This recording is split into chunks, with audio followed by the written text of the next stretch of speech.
Bonjour Laurent Berger. Bonjour. 1er mai aujourd'hui qui doit marquer en quelque sorte l'histoire syndicale, puisque ça fait 87 ans que l'intersyndicale n'a pas défilé de façon unie derrière un mot d'ordre social. Il y avait eu 2009 avec la crise de la dette, mais en fait c'était en 1936 la dernière fois que le mot d'ordre était social. Vous espérez un des plus gros 1er mai de ces 30 dernières années, mais le but c'est quoi? De faire reculer Emmanuel Macron sur la réforme des retraites, ça reste le but principal? Oui, mais le 1er mai, c'est d'abord la fête des travailleurs et des travailleuses. Et c'est toujours un moment où, de façon plus ou moins symbolique, plus ou moins massive, on se réunit pour faire valoir le besoin de reconnaissance, de considération, de respect du monde du travail. Cette année, ça ne pouvait pas mieux tomber. On vient de vivre une réforme des retraites. On a vécu 3 mois de mouvement social qui est le plus puissant de ces 40 dernières années. Une forme de surdité de la part du gouvernement sur la question des retraites, mais aussi sur la question du travail, qui est très liée à la question des retraites. Et donc, on a décidé de faire un 1er mai qui est historique parce que toutes les organisations syndicales sont présentes, derrière un mot d'ordre social qui est non aux 64 ans, mais qui est également aussi pour une reconnaissance du monde du travail en termes de salaire, de conditions de travail, etc. Donc on pense qu'on va faire un très très gros 1er mai. C'est-à-dire plus d'1 million de personnes, 1,5 million de personnes? Oui, on peut espérer ce chiffre. Vous savez que les chiffres seront toujours soumis à caution. Mais ce qui est sûr, c'est qu'il y a 300 points de rassemblement. Que le 1er mai, c'est le jour le plus chômé. Il y a des gens qui travaillent, et je les salue, des gens qui sont dans les services de santé, qui sont dans la sécurité, etc., à la radio aussi, mais il y a très peu de gens qui travaillent quand même. C'est un des jours où il y a le moins de gens qui travaillent. Il y a 300 points de rassemblement. Toute personne qui, pour des raisons X ou Y, n'aurait pas pu participer aux 12 premières manifestations, peut le faire aujourd'hui.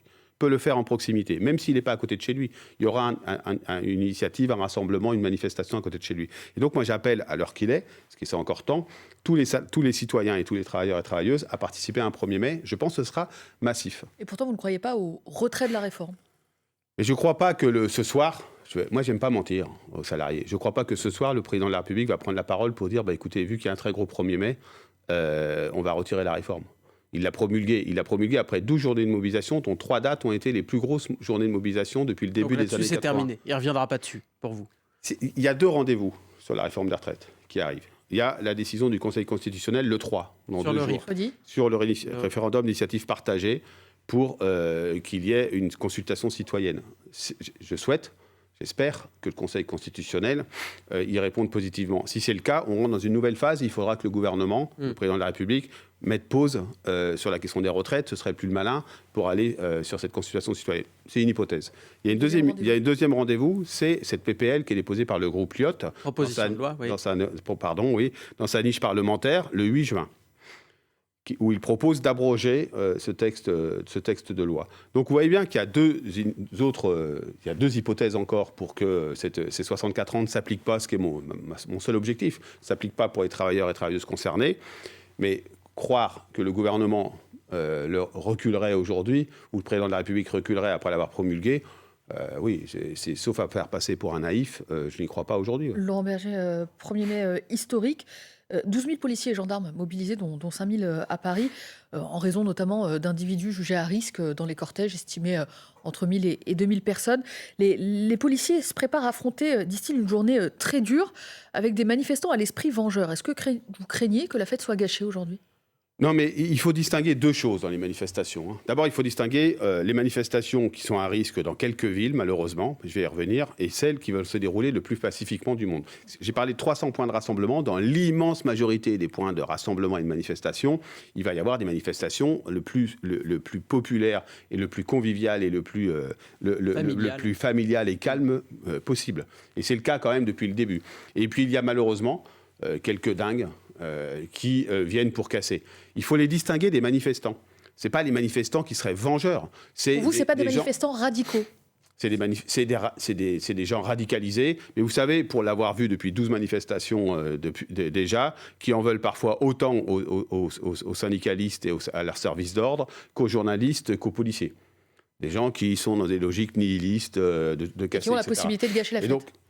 Oui, c'est toujours une crainte qu'on a et c'est toujours un risque qui existe, évidemment. Et ça, j'invite vraiment à ce soir ne pas polariser simplement sur des problèmes qu'il pourrait y avoir, même s'il ne faudra pas les nier, c'est l'information. Mais je crois qu'il faut d'abord dire que l'immense majorité des travailleurs et travailleuses qui veulent se mobiliser, des syndicalistes ou des non-syndicalistes qui vont se mobiliser, ils le font parce qu'ils sont en colère sur la question sociale, mais ils vont le faire pacifiquement. Vous faites confiance aux forces de l'ordre pour sécuriser les événements et pour que la fête ne soit pas gâchée par ces dingues. Là, je vous cite. C'est vous Oui, qui je crois. Je les ai vus, on les a vus évoluer depuis 12 manifestations. Je crois qu'ils n'ont pas grand-chose à voir avec les mots d'ordre syndicaux qui sont les nôtres. Et les forces de l'ordre, vous leur faites confiance? Je leur fais confiance. Il y a eu dans les 12 manifestations des moments plus ou moins compliqués. En tout cas, oui, je pense qu'il faut un maintien de l'ordre et qu'il ne faut pas s'en prendre évidemment aux manifestants. Qui viennent dans un cadre pacifique, exprimer dans un point de vue, dans une démonstration démocratique, leur opposition à une réforme, mais aussi leurs aspirations pour le monde du travail, mais que ceux qui essayent de casser soient encadrés d'une certaine manière, oui, je le souhaite. Le déploiement de drones là-dessus, par exemple, sur des manifestations, ça aide à sécuriser pour vous ces cortèges? Mais c'est toujours pareil, c'est quel est l'objectif recherché? Si ça aide à sécuriser et à avoir les groupes radicaux, franchement, vous ne me trouverez pas à m'insurger contre ça. Drones qui ont été, je le précise, autorisés, mais avec une voilure réduite finalement au Havre. Sur la question des libertés publiques, sur la question des libertés publiques, il faut être extrêmement vigilant. La liberté, c'est d'abord la liberté de manifester pacifiquement. Dans un certain nombre d'endroits, les éléments radicaux nous empêchent de le faire. Et ça, c'est normal qu'il soit. On essaye de faire en sorte qu'il ne puisse pas le faire. Mais vous savez, la liberté publique, c'est aussi sur quel levier on agit pour prendre telle ou telle décision. Quelle est votre crainte pour être plus clair? Pour être très clair, on a eu une période, et j'espère qu'elle est derrière nous, même si on sait que malheureusement ça peut toujours revenir, une période terroriste où on a fait des lois pour essayer d'avoir une lutte contre le terrorisme. Il ne faut pas que ces instruments-là servent à empêcher des démonstrations démocratiques telles que les manifestations. Il y a une tentation de le faire? Non, je ne parle pas des drones. Là, les drones, je vous ai répondu. Je parle de ce qui a été utilisé parfois pour empêcher. Oui, les arrêtés préfectoraux pour empêcher des rassemblements. Je crois que ça, faut distinguer les choses. Mais encore une fois, sur les violences, d'abord, c'est dans quelques rassemblements, dans quelques villes. Malheureusement, que c'est pas dans les cortèges syndicaux. Les gens, y compris à Paris, peuvent venir dans le cortège CFDT, ils verront que c'est convivial et festif et que c'est pas là que se déroulent les violences. Et encore une fois, moi, je condamne toute forme de violence contre les biens et les personnes sans ambiguïté. Juste, vous dites attention, là, on a créé des outils quand on a créé des lois pour lutter contre le terrorisme qui pourraient être utilisés à mauvais escient par d'autres à l'avenir, d'autres gouvernements. Oui, on s'en était d'ailleurs ému à ces périodes-là, en disant OK, il y a un besoin spécifique à un moment donné pour lutter contre un phénomène très très dur qui était les attaques terroristes. Il ne faut pas que ça puisse se perdurer dans le droit commun. Et que ça puisse être utilisé, imaginons l'arrivée d'un régime. Vous pensez au RN quand vous dites ça? Oui, bien sûr, je pense au RN qui utiliserait ce type d'instrument pour annihiler toute contestation sociale, par exemple, ou contestation citoyenne. Laurent Berger, secrétaire général de la CFDT, qui va aujourd'hui participer à son dernier 1er mai à la tête du syndicat CFDT, invité du 8h30. Vous restez avec nous, 8h41, c'est l'heure du Fil Info avec Valentine Letès. Les retours de week-end du 1er mai s'annoncent compliqués dans les grands aéroports français. 25 à 33% des vols sont supprimés aujourd'hui à cause de cette nouvelle journée de mobilisation contre la réforme des retraites. Les autorités redoutent d'ailleurs des débordements. 12 000 policiers et gendarmes sont donc mobilisés dans toute la France, tout comme des drones, mais plusieurs recours contre leur utilisation ont été déposés devant la justice. La Suisse prend la présidence du Conseil de sécurité de l'ONU, piloté depuis un mois par la Russie. Le symbole est fort pour ce pays neutre, attendu au tournant par les Occidentaux sur le dossier ukrainien. L'un des plus anciens 3 mâts d'Europe, le Belém, débarquera la flamme olympique le 8 mai sur le vieux port de Marseille. Le maire Benoît Payan annonce pour l'occasion une grande fête dans la ville. France Info. Le 8h30 France Info, Neil Alatrousse, Laurent Sénéchal. Toujours avec Laurent Berger, secrétaire général de la CFDT. Il y a le 1er mai, il y a ce qui se passe après le 1er mai. Vous avez évoqué deux échéances, le Conseil constitutionnel qui doit se prononcer sur le référendum d'initiative partagée, et puis une proposition de loi qui arrive en juin à l'Assemblée nationale pour revenir aux 62 ans. Et entre-temps, il se passe quoi ? Il n'y a plus de manifestations? On va le décider ensemble demain dans une intersyndicale qu'on aura demain matin. Entre-temps, il faut... vous savez, il y a 2 points de vue. Il y a le point de vue sur les 64 ans. Moi, je pense que dans 10 ans, vous pouvez me réinviter. Je vous dirai que les 64 ans, c'est la plus mauvaise des mesures, la plus injuste, la plus brutale qu'il ne fallait pas prendre. On contestera toujours, et il y a les décrets qui vont arriver, et on va se pencher sur les décrets, on va les analyser, les contester s'ils nous paraissent... Y compris en justice, vous voulez dire, les décrets? Tout est possible, y compris devant le Conseil d'État s'il y avait besoin. Donc on va continuer de dire, d'affirmer et d'agir par tous les leviers qui sont les nôtres contre les 64 ans. Et puis il y a l'autre élément qui est que cette loi elle est promulguée, on ne peut pas mentir aux salariés. Vous savez, si la CFDT a été aussi présente dans les cortèges, ce qui a beaucoup impressionné, la taille des cortèges CFDT, c'est parce qu'on avait beaucoup de travailleurs et travailleuses qu'on a qualifiés de deuxième ligne. Vous savez que la CFDT est particulièrement cette organisation de salariés de la restauration, de l'agroalimentaire, du nettoyage, de la propreté, de la sécurité privée, de la métallurgie, etc., des travaux publics, des bâtiments. Et faire croire qu'une manifestation toutes les semaines leur permettrait de faire reculer le gouvernement, c'est leur mentir. Et justement, ceux qui disent qu'il faut aller plus loin, il faut couper l'électricité, empêcher Roland-Garros, empêcher le Festival de Cannes, empêcher le Festival d'Avignon. C'est un autre sujet. Moi, je vais vous le dire, sur les événements sportifs et culturels, la CFDT, elle n'est pas pour les empêcher de se dérouler normalement. Je vais être très clair. Il y a aussi eu des appels sur les Jeux Olympiques l'année prochaine, etc. Non, je vais être très clair. Et on l'a vu d'ailleurs samedi dans la finale de la Coupe de France de football. Les citoyens, à un moment donné, ils ont aussi envie d'aller au stade, ils ont aussi envie d'aller dans des événements culturels et que ça se déroule parce que ça fait partie aussi de la vie. Donc là, vous le dites à l'adresse de la CGT. Non, je le dis à l'adresse de personne. Les gens ont aussi besoin de souffler. Non, je ne dis pas que les gens ont besoin de souffler, je dis que la CFDT, elle n'est pas favorable à des coupures d'électricité. Est-ce que vous avez reçu l'invitation d'Elisabeth Borne, qui veut vous recevoir à Toujours pas. Non, vous êtes nombreux à nous en parler, mais on n'a pas d'invitation pour l'instant à aller rencontrer la Première ministre. On a compris dans son intervention que ce serait le cas. Et donc la question aussi qui est posée, c'est faut-il y aller ou pas? Un vrai sujet. Et est-ce que vous prenez la décision seule ou en intersyndicale? Vous savez, l'intersyndicale, c'est cette particularité. Il y a 2 choses sur lesquelles l'intersyndicale a bien fonctionné et continuera de bien fonctionner. C'est d'être très clair sur un mot d'ordre commun, c'était non 64 ans, et très clair sur le fait que, à fonction sur cet mot d'ordre commun, on décide ensemble les modalités d'action. La CFDT n'ira pas seule contre l'intersyndicale discuter avec la CFDT, et j'allais poursuivre ma phrase, ça veut dire que quand on est sur un mot d'ordre commun, sur les autres points, on n'a pas créé une seule organisation syndicale, on est d'accord. Sur les autres points, vous voulez dire l'emploi des seniors ou sur la... Non, sur le fait que quand on est un syndicaliste, même si ça ne nous fait pas marrer d'aller voir notre patron tous les matins ou régulièrement pour aller défendre des collègues, on y va quand même.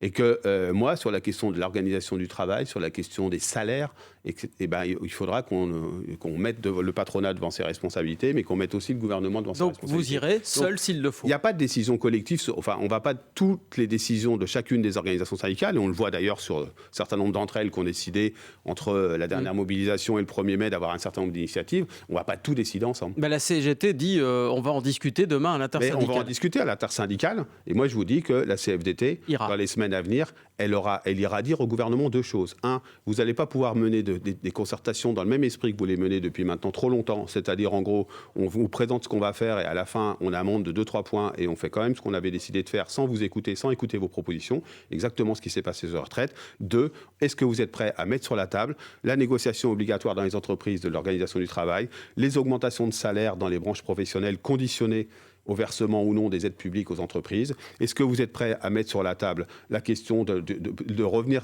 sur les ordonnances travail qui ont réduit le droit syndical dans les entreprises et à redonner des moyens aux représentants de proximité, aux commissions santé, vous avez des choses à dire à la Première ministre. Vous savez, il y a un mécontentement, une colère dans le monde du travail aujourd'hui.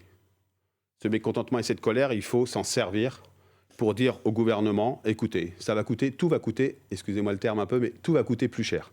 Qu'est-ce que ça veut dire coûter plus cher? Ça veut dire qu'il va falloir que vous soyez à la hauteur. Si vous voulez qu'on discute, il va falloir que vous soyez à la hauteur sur la méthode. C'est quoi la méthode de concertation et discussion et de co-construction ou non que vous voulez? Si c'est juste pour nous inviter et nous dire ce que vous allez faire, c'est pas la peine. Et si vous voulez qu'on aille discuter, il va falloir mettre sur la table un certain nombre de points sur la question de l'organisation du travail. C'est fondamental. On va revenir sur le fond. Juste, est-ce que vous avez les bons interlocuteurs pour ces préalables-là Elisabeth Borne, Olivier Dussopt. Est-ce que un représentant du personnel, il y a une confiance existe particularité dans une entreprise, c'est qu'il ne choisit pas ses interlocuteurs. Moi, quand j'étais délégué du personnel, je ne choisissais pas mon directeur. Et là, moi, je suis responsable d'une organisation syndicale nationale, je ne choisis pas mes interlocuteurs. Mais le lien de et donc, confiance, pour il est l'instant, le abîmé ou ministre pas du Travail, c'est toujours M. Dussopt. La Première ministre, c'est Mme Borne. Mais le lien de confiance est toujours là ? Ah, mais je ne vous ai pas parlé de confiance pour l'instant. Je vous ai parlé d'exigence. La confiance, elle est largement écornée. Vous le savez toutes et tous. Je veux dire, la façon dont ils se sont comportés ces 3 derniers mois et même avant, ça a mis un coin dans la confiance qui pouvait exister, qui est assez fondamental dans une discussion où on pratique la concertation sociale, voire la négociation. Mais ils sont encore là. Et nous, ce qu'on doit aux travailleurs et aux travailleuses, c'est d'aller défendre leurs positions, d'aller défendre nos revendications. Et donc, on ira. Et la question n'est pas de savoir est-ce qu'on a confiance ou pas, c'est que c'est eux qui sont en face et on va aller faire le job. Et pour avoir des garanties, est-ce qu'il faudrait par exemple que ce soit dans le cadre d'une grande conférence sociale, comme le réclament certains partis, à droite, le LR et le Rassemblement national mais vous savez, c'est exactement ce qui ne s'est pas passé depuis 2017. C'est-à-dire ce sentiment qu'on prenait les choses par petits bouts. Et sur les retraites, c'est symptomatique. On voudrait parler aujourd'hui, il faut qu'on en parle, d'usure et de pénibilité au travail, d'emploi des seniors, mais pourquoi ? Et ça se fait pas en catimini à Matignon, ça se fait au grand jour. Mais d'abord, il n'y a rien en catimini. Ouais. Moi, j'ai jamais caché quand j'avais les interlocuteurs les uns et les autres. Donc, il n'y a rien qui se fait en catimini, mais ça se fait surtout dans une vision globale de l'évolution du monde du travail. Je l'ai dit depuis longtemps, ce conflit des retraites, c'est un désaccord sur les 64 ans et c'est aussi un conflit du travail post-pandémique. Une volonté de reconnaissance du monde du travail beaucoup plus forte. Le travail, c'est pas un coût. Le travail, c'est une richesse. Les travailleurs qui ont été là pendant la pandémie, ils ont besoin de reconnaissance. C'est pas qu'on leur dise vous allez bosser 2 ans de plus, point barre. Et donc, il faut pour ça ouvrir à 360 degrés les évolutions du travail nécessaires. Il faut rediscuter de l'organisation du travail, rendre cette négociation obligatoire aux entreprises, redonner des moyens aux représentants du personnel, augmenter les salaires et notamment dans les branches. Et vous en parlez de ça aussi avec le patronat ? Vous êtes en contact avec le MEDEF ? Oui, bien sûr. Il y a d'abord, vous savez, pendant cette période, il y a eu 2 accords qui ont été signés, un sur le partage de la valeur et un sur le dialogue social. Qui attend toujours d'être traduit dans la loi. Oui, tout à fait. Ouais. Et un sur le dialogue social et la transition écologique, sujet ô combien important, qui va bouleverser aussi le monde du travail. Et le patronat, il a une responsabilité. Il a une responsabilité sur les salaires, il a une responsabilité sur l'organisation du travail. Donc, ce qu'il faut faire, c'est de regarder sur chacun des sujets qui sont importants, quelle est la responsabilité des uns et des autres. Le patronat devra se mettre à la table pour discuter, c'est une évidence. Mais il le fera, selon vous. Il faudra... Vous savez, moi j'ai beaucoup entendu les ministres parler d'augmentation des salaires. Et ils ont oscillé entre il faut augmenter les salaires, une espèce de vœu pieux dit aux entreprises, et on ne peut pas, ce n'est pas de notre responsabilité. Mais si, c'est votre responsabilité. Vous versez des milliards d'aides aux entreprises. Aujourd'hui, il y a 151 branches sur 171 qui ont des minima de branches inférieurs au SMIC. Oui. Si vous dites, ça ne veut pas dire que les gens ne sont pas payés au SMIC, je le précise. Mais ça veut dire que quand ils montent un échelon, ils sont encore payés au SMIC. Ouais. Quand ils montent un échelon, ça peut durer jusqu'à 8 à 10 ans, certaines branches professionnelles. Payés au SMIC. Si vous ne dites pas aux entreprises, attendez, on vous verse des aides, y compris sur les bas salaires, mais vous devez avoir des branches qui ont des minima qui démarrent au SMIC et pas en dessous. Ce serait une condition. Oui, il y a des leviers. Ce qu'il faut distinguer sur tous les sujets, c'est quelle est la responsabilité de chacun des acteurs et quel est le levier du gouvernement pour infléchir les positions aussi du patronat. Laurent Berger, CFDT, vous restez avec nous, 8h51, le fil info, Valentine Lethès. Le SMIC, le salaire minimum revalorisé de 2,2% à partir d'aujourd'hui, soit 30 € net par mois de plus, une augmentation automatique à cause de l'inflation. 12 000 policiers et gendarmes mobilisés en France pour ce 1er mai, espéré comme historique par les syndicats en termes de mobilisation. Au Havre, 2 rassemblements s'opposent, celui de la fête du travail et le meeting du Rassemblement national consacré à Jeanne d'Arc depuis 40 ans. Il est rebaptisé Fête de la Nation et délocalisé cette année. En Ukraine, les hommes du groupe paramilitaire russe Wagner manquent de munitions d'après leur chef. Evgeny Pirogine met aussi en garde Moscou face à la contre-offensive ukrainienne en préparation. Cette opération pourrait devenir une tragédie pour la Russie selon lui. France Info. Le 8-30 France Info, Neil Alatrousse, Laurent Sénéchal. Toujours avec Laurent Berger, secrétaire général de la CFDT. On évoquait il y a quelques instants cette catégorie de travailleurs qui au final peut faire toute une carrière, même on a des témoignages en ce sens autour du SMIC. Cette catégorie justement de travailleurs, elle est identifiée par le gouvernement qui souhaite en matière de coup de pouce, non pas imposer des hausses de salaire, mais qui réfléchit, pourquoi pas, à des baisses d'impôts ciblées sur ces classes moyennes qui gagneraient autour du SMIC, un peu plus que le SMIC. C'est eux la priorité aujourd'hui. Vous savez, moi, je vous ai parlé de reconnaissance. La reconnaissance, c'est de gagner dignement sa vie par son travail, dans le monde du travail. Et ça ne peut pas être simplement par la logique qui est mortifère. Hein. La logique du gouvernement aujourd'hui de tout réfléchir à travers de baisses d'impôts ou de baisses de cotisations est mortifère. C'est pour ça d'ailleurs qu'ils sont dans une impasse. C'est pas la bonne méthode. Non, c'est pas la bonne méthode. Pourquoi ? La bonne Qu'est-ce qui est méthode, mortifère là-dedans ? ce qui est mortifère, c'est que vous vous empêchez d'avoir la moindre marge de manœuvre. C'est-à-dire qu'en gros, vous voyez bien, ils répètent comme un mantra à chacune de leurs interventions, non, on n'augmentera jamais les impôts, etc. On voit bien que le problème aujourd'hui, c'est la répartition des richesses dans notre pays. Elle se passe de deux manières, la répartition des richesses dans notre pays. Elle se passe par les revenus du travail. C'est ce qui est produit dans l'entreprise, la richesse qui est produite, comment elle est mieux répartie. Et on voit bien qu'un certain nombre de rapports, notamment d'ONG, montrent que la distorsion entre les très hauts salaires et les salaires des travailleurs de base, d'une certaine manière, elle est de plus en plus forte. Et puis, la répartition de la richesse dans un pays, c'est la fiscalité. Et on voit bien aussi que les revenus des très très riches a augmenté quand les revenus, le pouvoir d'achat et le pouvoir de vivre, parce que moi je parle comme ça, parce qu'ils sont du logement, etc., des catégories les plus modestes, y compris du travail, eh bien elle s'est dégradée. Et donc la logique de faire une mesure ciblée à travers la baisse de cotisations, les cotisations, je vous rappelle que c'est des revenus différés. Les cotisations, ça sert à quelque chose, ça sert à payer la retraite, ça sert à payer l'assurance chômage, ça sert à payer... C'est ce que propose aussi d'ailleurs Marine Le Pen, qui recentre son discours autour de ces travailleurs modestes, des exonérations de cotisations pour les travailleurs qui gagnent autour de... Elle n'a pas plus d'imagination en étant... Et qui fait un discours aujourd'hui sur le travail et le social. Hein. Mais Mme Le Pen, elle a compris une chose. Elle a compris qu'une partie de son avenir se joue sur le ressentiment social, donc elle va le cultiver. Elle s'en fout des travailleurs et des travailleuses. On va être très clair, elle s'en fout complètement. Ce ne sera jamais une alliée des travailleurs, dites-vous ?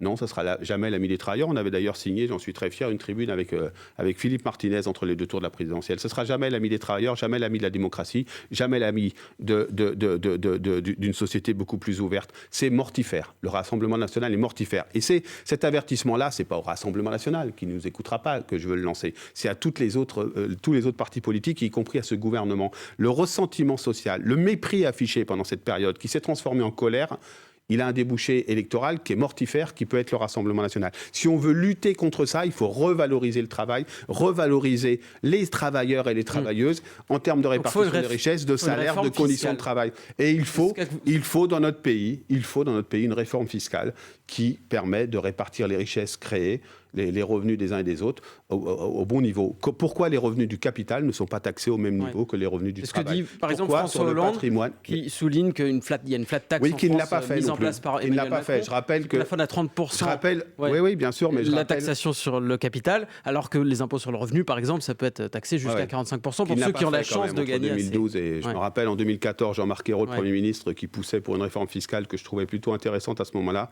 Et je me rappelle de François Hollande. C'est un regret que vous avez. Vous parliez de contraintes tout à l'heure. Fitch, l'agence de notation, vient de dégrader la note de la dette française à A-. Ça, c'est aussi la contrainte dans laquelle on vit, la contrainte budgétaire. Vous la reconnaissez, cette contrainte ? 3 000 milliards de ça, c'est la dette. 3 000 milliards de dettes. Le gain, 116% du PIB. Ce que dit Fitch, d'abord, ça ne peut pas être le seul critère pour évaluer si notre société va bien. La question de l'éducation, de la santé, de la pauvreté, de la capacité à se loger, c'est aussi d'autres indicateurs dont il faudrait tenir compte. On est dans un pays de dingue où on a l'impression qu'il y a le PIB et la dette. Mais sur la dégradation de la note, ce qui est intéressant dans ce qui est dit, c'est 3 000 milliards. La réforme des retraites, elle en rapporte, 10, 12, j'en sais rien. Mais il dit, et puis il y a beaucoup... Vous savez pas combien il y a beaucoup de confusion sociale. Je ne suis pas sûr qu'il y en ait un qui le sache. Même au gouvernement ? Non, on a entendu plusieurs chiffres. On finira par nous dire un chiffre et puis il sera contesté le lendemain. Mais, mais sur ce que dit Fitch, c'est aussi qu'il y a de la conflictualité sociale. Enfin, franchement, au bout de 3 mois, on peut se dire tout ça pour ça. Un pays qui est fragmenté, le monde du travail qui est en colère et une note qui est dégradée, dont on sait que c'est en partie parce que le climat social est dégradé. Ce que dit Fitch aussi, c'est que le désendettement doit devenir la première des priorités. Oui, mais le désendettement, c'est aussi parce que ce qu'on dépense, mais ce qu'on a comme ressources. Avec une réforme fiscale, vous dites qu'on pourrait... C'est les efforts partagés. C'est pourquoi il y a autant de colère sur cette réforme des retraites. C'est parce que les efforts sont unilatéralement demandés aux travailleurs.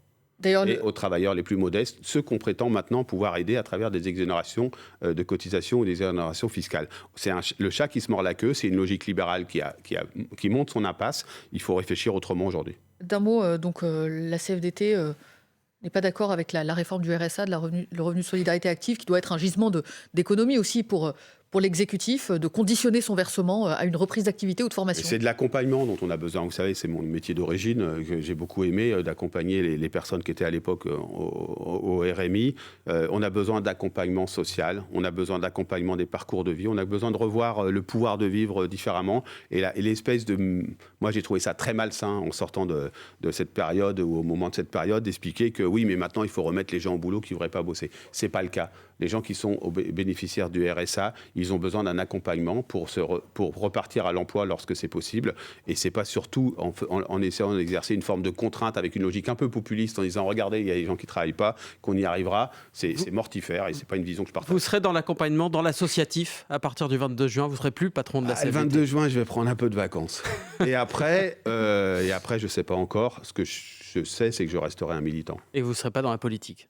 Et que je ne ferai pas la politique, mais merci de ne pas avoir été trop lourd sur la question. Non, on vous l'a beaucoup posé et vous avez toujours répondu non. Je pense que c'est assez clair là-dessus. Merci Laurent Berger, Merci à vous. secrétaire général de la CFDT, invité du 8h30. Bonne journée à vous.